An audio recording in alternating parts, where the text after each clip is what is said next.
What is up, you guys? Welcome back to my channel, Humbly Before God. Okay, so today I am nervous and really excited about doing today's episode because this episode is really what even inspired me to want to do this channel. I know the first episode was about just kind of like a study I was working through on Proverbs 31 and what does it mean to be a woman. As I said, that's something I'm going to be studying forever, ever. Um, but today is about my finances. So I have been working in financial services since 2020. I came out of college, really lost, didn't really know what I wanted to do, but knew I wanted to help people. I knew that finances was a way to do it, but I was not doing well financially. But I was kind of at ground zero, so I can't really say I was like doing terrible. I was at ground zero, but I also knew I got a degree in politics. What do I look like? Like I'm not prepared to go work on nobody's finances. But I knew that it was a field I did want to get into coming out of college, which you can imagine like I should be a little disappointed in that. but no, like I knew that that was an area I could help people. I just didn't know how, and I didn't feel like I had any credentials or any experience, and so I didn't know what to do. So I was at the time like I was listening to podcasts, I was paying for workshops, I was doing a bunch of like random stuff. To be fair, I was paying for workshops. Um, if y'all remember, 2020 was beginning pandemic, right? So everybody got a little stimmy. They got their stimulus checks, and that's what I used my stimulus check on. Like I attended workshops, seminars, paid for courses, stuff like that, just to like learn stuff. And I eventually came to I was eventually invited to this webinar to get my life insurance license. Which I mean, if anyone like that was the time where I feel like a lot of people got life insurance licenses and they started learning about money and finance. Um, and I still work in life insurance. I love it. It's super fun. It allows me to just like talk to people, um, post on social media, just do a bunch of stuff. And it challenged me to grow and to learn as a person. And along the way, I've just developed a whole different understanding of money and how wealthy people experience money. And because I had to read books about how people have used money and ways they've used it through life insurance and used it through investments and things like that. And then I looked up after about 2.5 years maybe in business, and I realized like, yo, my financial situation has not changed. I still feel like I'm at ground zero. And part of it was because what I've done is during the pandemic, getting a job was hard. It was really hard.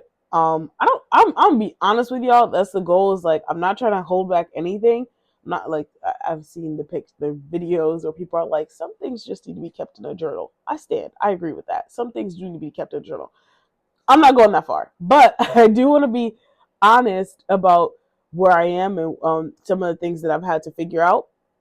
Uh, I looked up and I was like, why am I still in the same place? And part of it was I wasn't being diligent in business. I wasn't spending my money well, and I wasn't working. So being diligent when it comes to just like doing the things of like processing policies all the way through, or even like making sure I have the best information for the client so they don't get declined. I wasn't the best life insurance agent. I've gotten better. Of course, over time I've gotten better. So that was part of it. But then the other part of it was while I was doing this is 100% commission. I need a job. Like I still want to make money. So when COVID started to lighten up, I started taking a bunch of odd jobs here and there. I worked for the city at one point.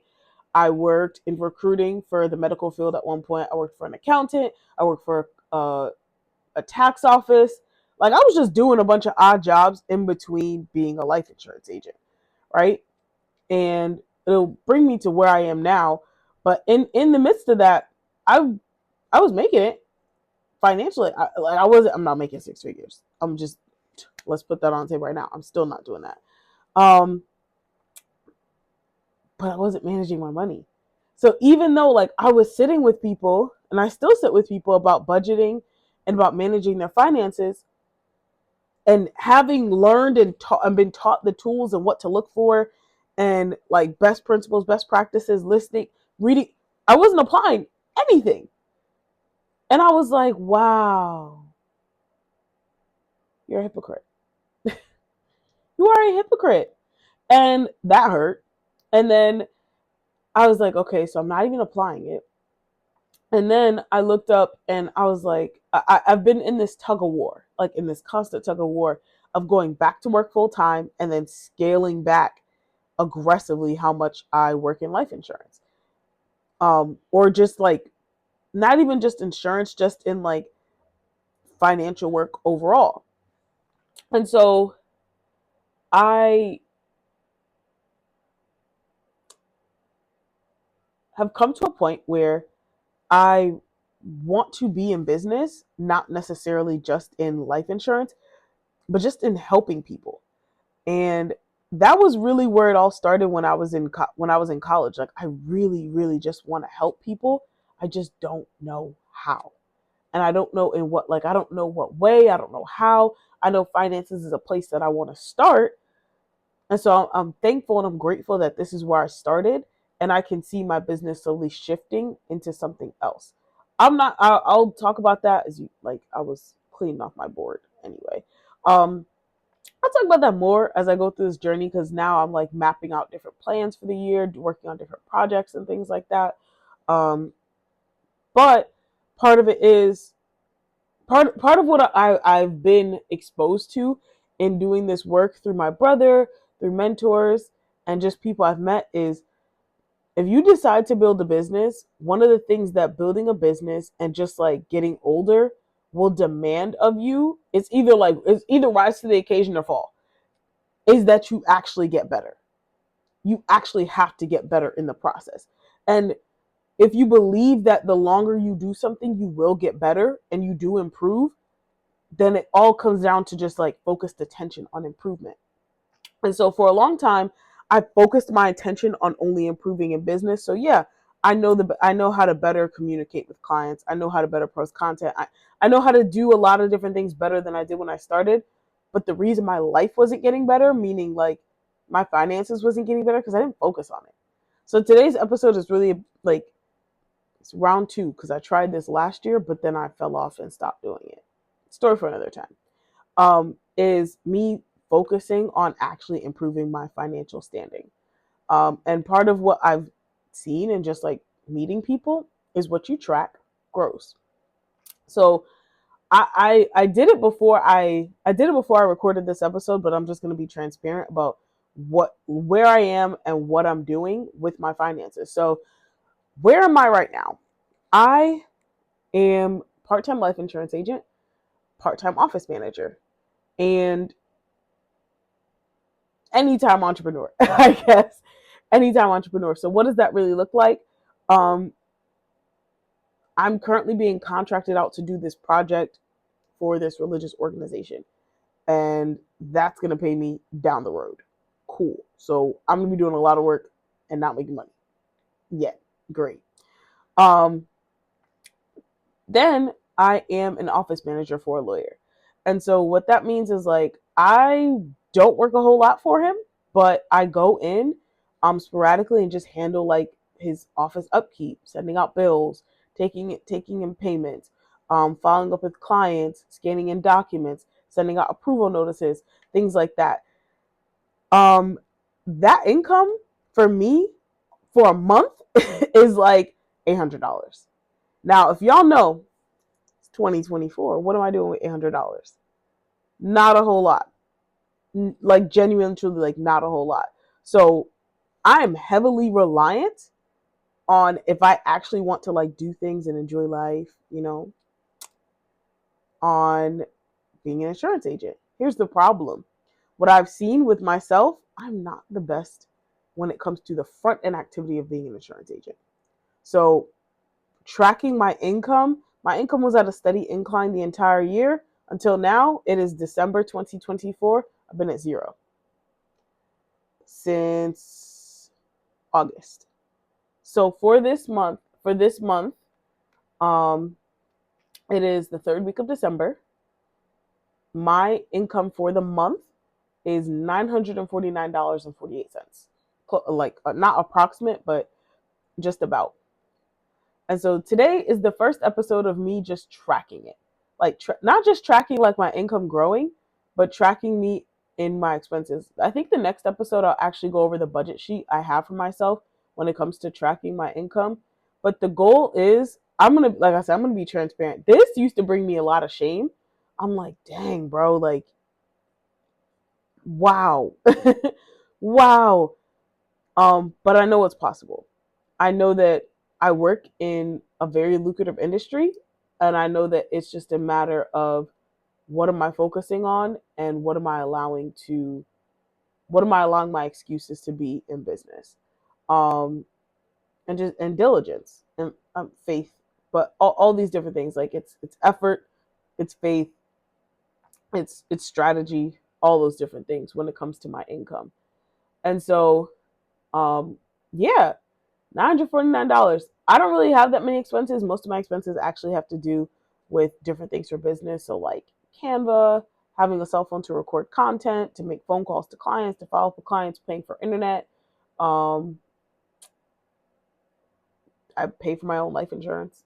like um, Uber, going out to eat, not going out to eat, like going out to eat, like going out to eat, like going to like go pick up McDonald's, like $5 and stuff. Like I don't make enough to be doing that.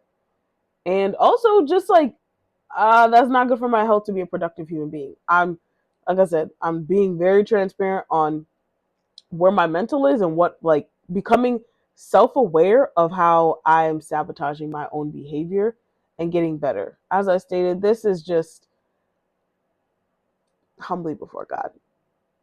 Humanity is not God, but if I hide things from myself, or I feel like I'm hiding from people, I can't walk in the genuity that God has called me to be. And I know one thing I've learned in talking to people is most people are struggling worse than me, if not equal. I may only be at 949, but many of us are barely making $3,000 a month, and we're making 3,000, and our expenses are 3,100, right?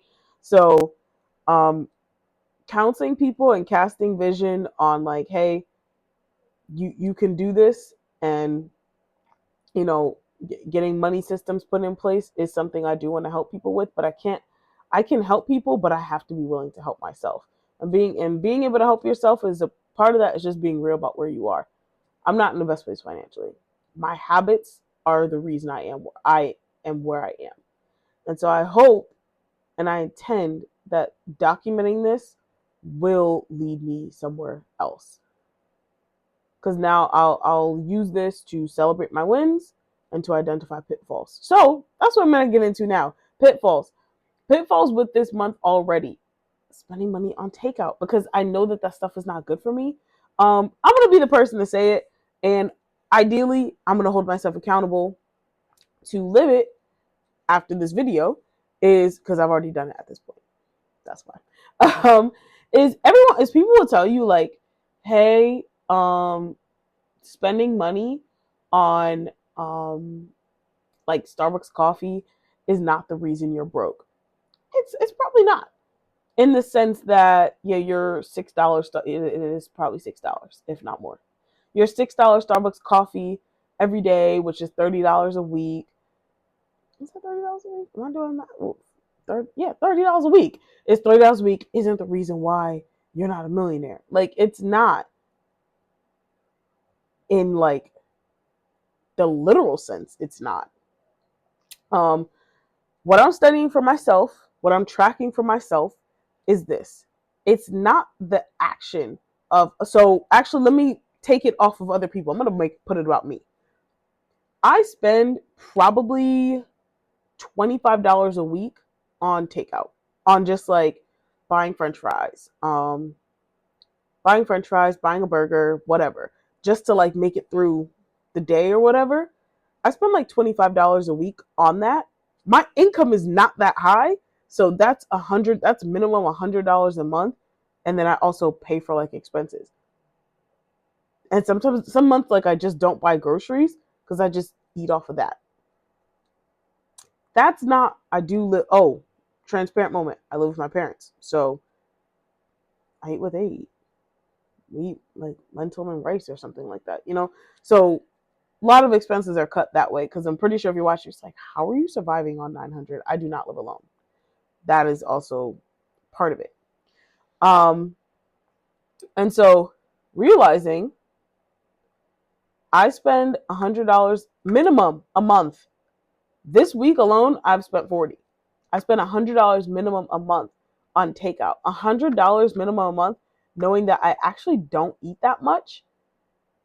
I could just buy groceries and eat a lot more and eat healthier and eat with more nutritional value. It's not that your $6 Starbucks is the reason you're broke. It's not that my $5 at Burger King or McDonald's or my coffee is the reason that I'm broke.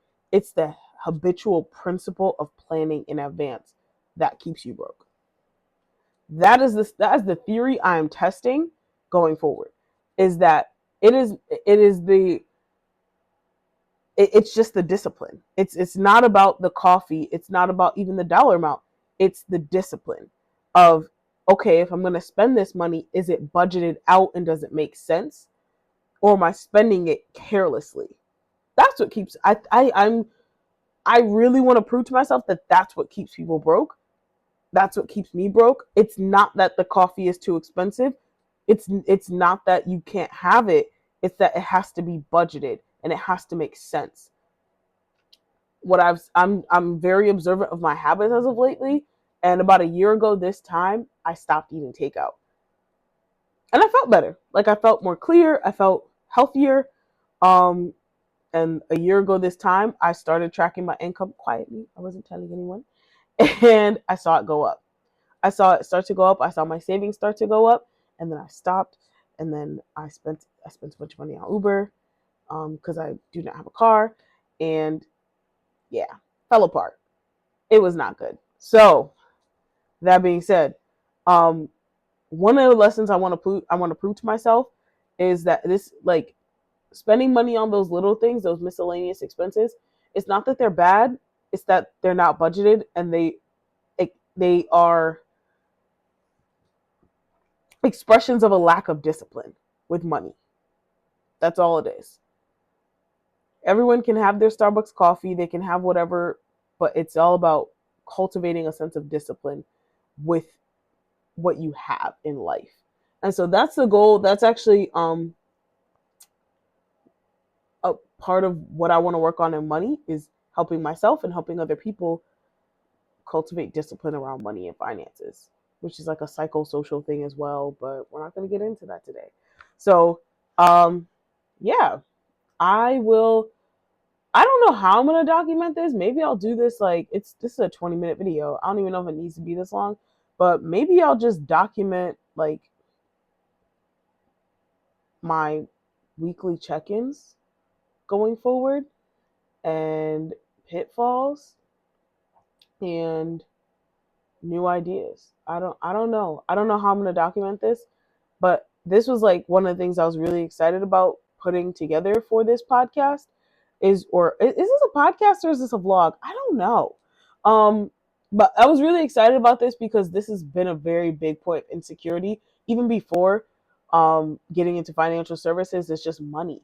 And spiritually, I just believe, because I've experienced it and I know I'm not special in this way. Like, a lot of people make money their idol, and people allow money to get in between them and their relationship with God. Either money becomes their God, or they use money as the reason that they don't believe in God, or they use money as the reason that God has given them favor. And it's like, God is above money. He's bigger than this. He's like, money is something we created to understand and exchange currency and value.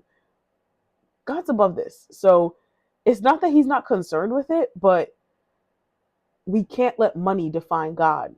Like, it's just an expression of value. That's all it is. God can reward you with money through, because it's an expression of his, if you're using it as an expression of his value. Actually, pause. This whole thought, have not flushed it out in my brain yet, but one thing I'm clear on, I do not believe that you should let your relationship with money define your relationship with God. I've made that mistake before. That part I'm clear on. And I know that if I've made that mistake, somebody else has. So I want to prove to myself that money is just about discipline. And discipline is of God. Discipline is actually of God. And maybe next time I'll come with scriptures. Shame on me, I didn't come with scriptures about it. But I know that there are scriptures on being diligent and disciplined with money. There are a couple books that I've actually read about it. I think it's called The Richest Man Who Ever Lived, where he used the book of Proverbs to become wealthy. There are a bunch of books about money. That they say that the book of Luke, I'm not gonna lie to you, I haven't read the whole Bible, but the book of Luke supposedly talks a lot about money and faithfulness and things like that. I have read the book of Proverbs, and as I'm explaining this, I'm getting ideas of like how I want to structure these segments. I don't know. Book of Proverbs talks a lot about how to handle money, and I think it's just because it's something that everyone for generations struggles with. And so documenting this process, growing in discipline, because God does call us to be disciplined and diligent with our work and disciplined with our finances, and to be charitable, is something I'm very excited to document. But I didn't want to document it from a place of pride where I won't share the fact that I don't make a lot of money.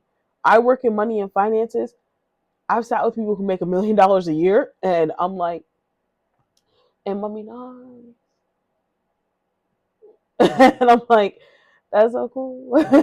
You do not know that I do not make anything near that.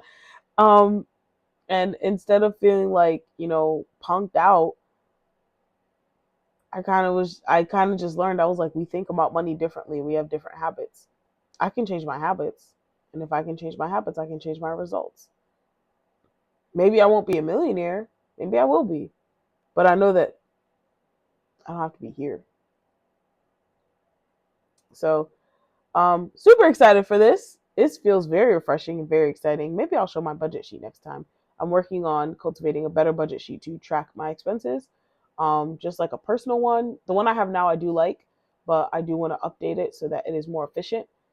And yeah, so thank you guys. If you watched this, if you didn't, you wouldn't have heard me say this. So if you watch this, thank you for taking the time to watch it. I don't know what my next episode is going to be about, but looking forward to tracking this journey of growing humbly before God, financially, spiritually, and something is in my eye, and socially. So thank you guys for taking the time. Have a wonderful rest of your day. Peace out.